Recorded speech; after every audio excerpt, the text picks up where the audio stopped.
Hi, we are happy to present NeRFactor, Neural Factorization of shape and reflectance under an unknown illumination. This is Xiuming Zhang from MIT CSIL. This is a joint work with Pratul Srinivasan, Boyang Deng, Paul Debevec, Bill Freeman, and John Barron. 3D content creation demands much labor and expertise, hindering graphics applications such as VR and AR. BBC thinks VR will really be the next thing if content creation is accessible to everyone. In this paper, we take a step forward towards easy object capture.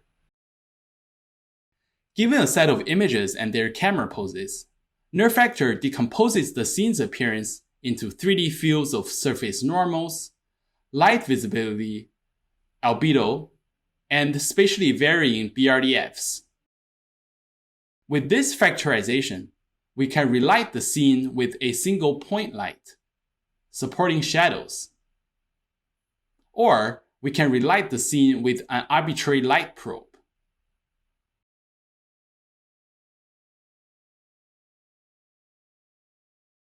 Given the same data, a set of images captured by multiple cameras as shown here, we can train a NeRF, or Neural Radiance Field.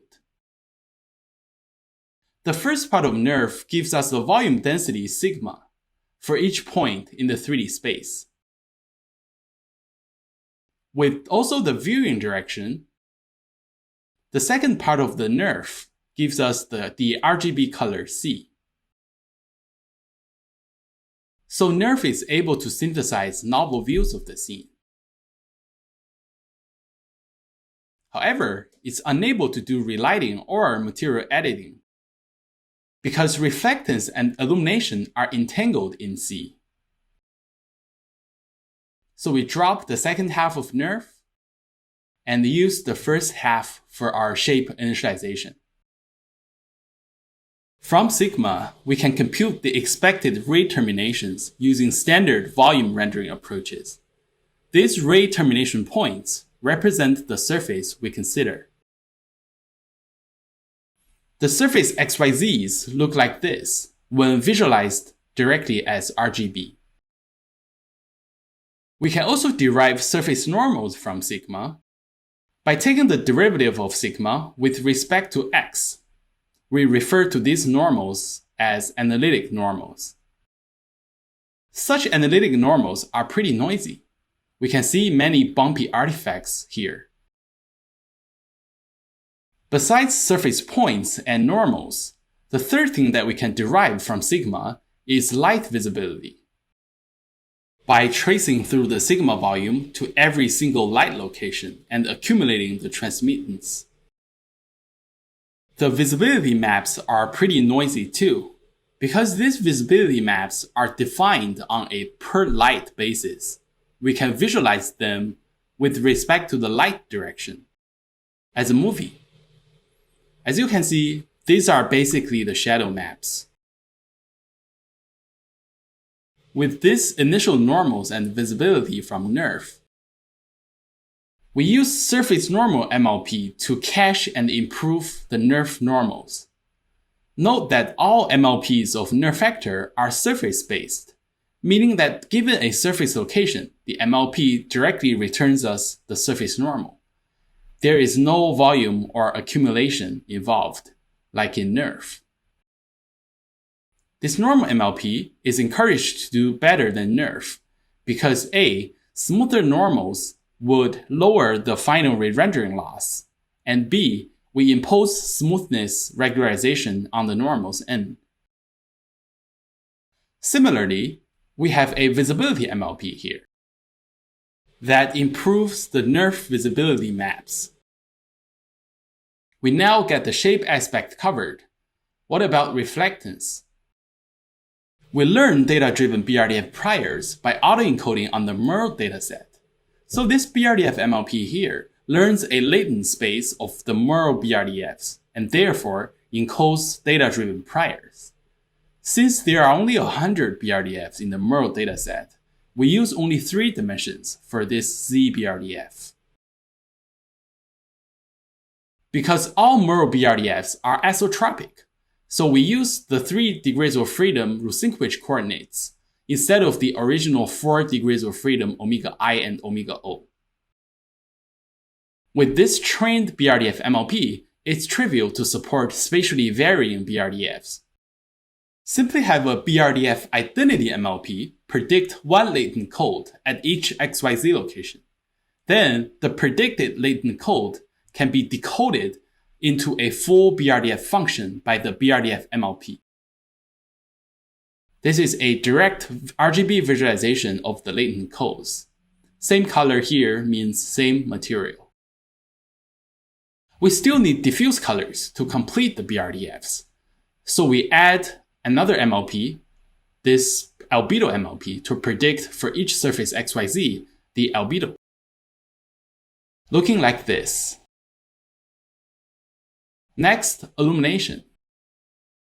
We directly optimize each pixel of the light probe, not using any bases like spherical harmonics. Because each of our visibility maps corresponds to one pixel, directly working with these pixels rather than some bases makes it easier to model shadows. Finally, we use a non-learnable, physically based renderer to render everything into the final RGB image, which then gets compared against one of the input views. In practice, as a pre-processing step, we train a NeRF for each scene and a single BRDF MLP for all of the scenes. These are the blue MLPs in this figure. We then train the green visibility and normal MLPs to cache NeRF.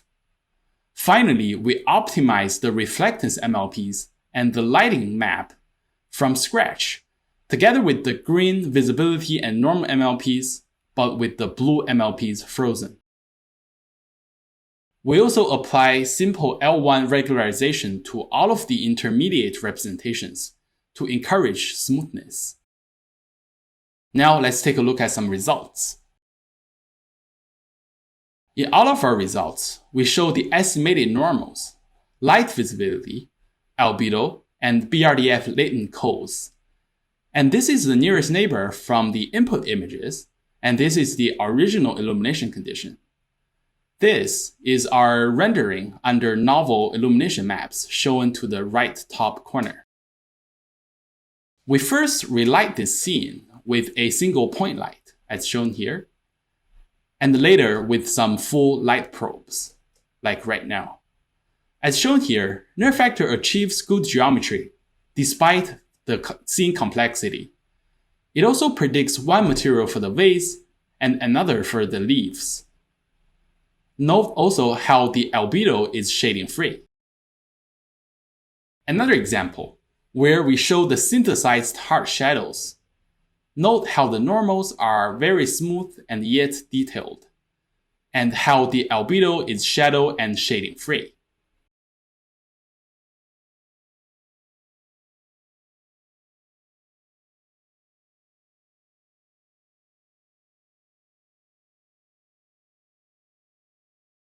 Because we explicitly model albedo and BRDFs, we can edit the material, and then relight the edited scene.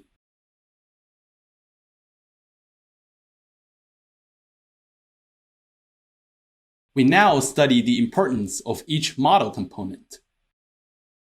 Here, we fix the shape to NeRF's shape, but still estimate reflectance and illumination.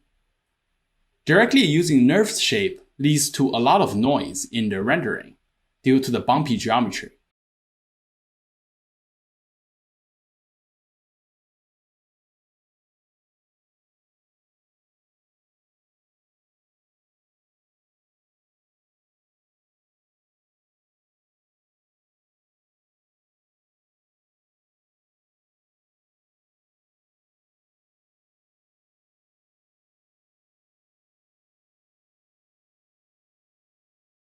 Here, we ablate the smoothness regularization, showing how noisy everything is without it.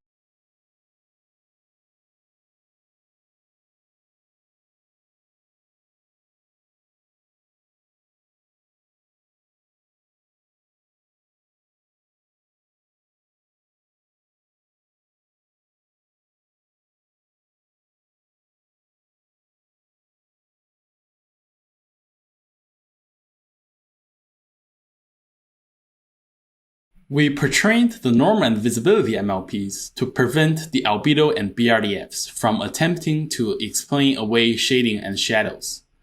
Here we show how this geometry pre-training improves both shape and reflectance.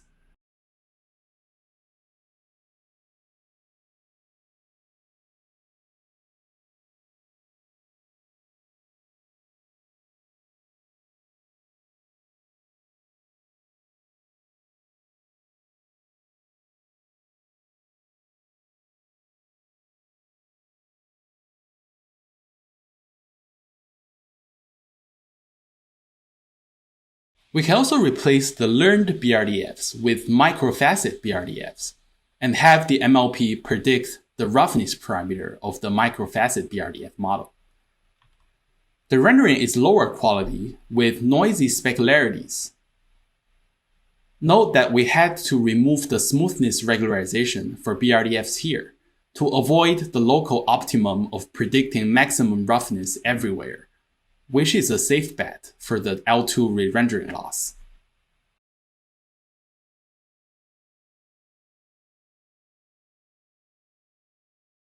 Some comparisons with other methods. SIGGRAPH is a single-view classic method that does not exploit multiple views, so its normals are less accurate. Next, I'm going to flip back and forth between NeRFactor and SIGGRAPH.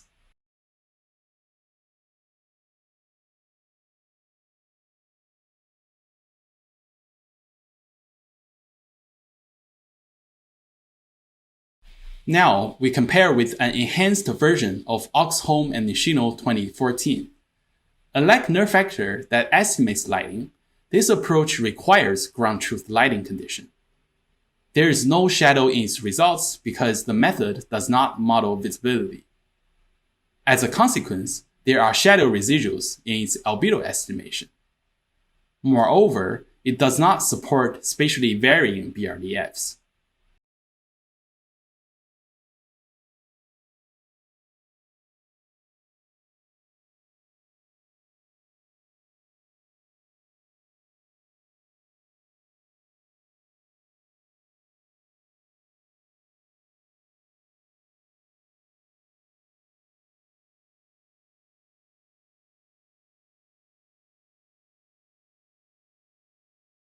Philip et al. 2019 achieved impressive outdoor relighting that supports shadows.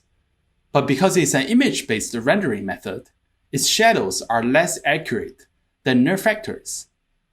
Furthermore, this approach does not support relighting with an arbitrary light probe. Let me flip back and forth between this approach and NeRFactor.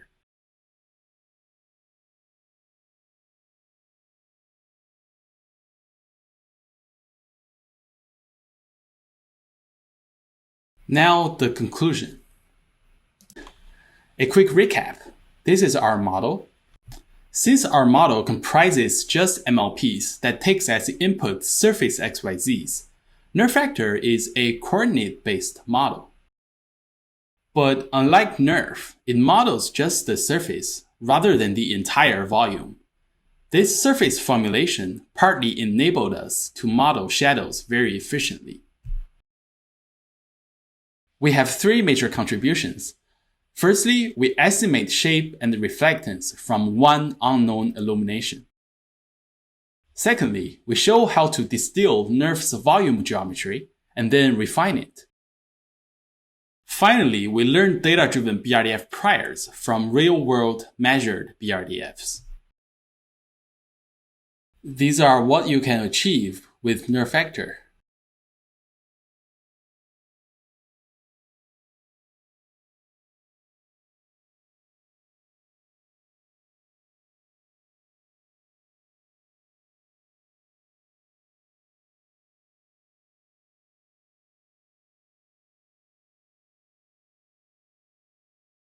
Please check out the webpage for the paper, videos, code, and data. Thanks for watching.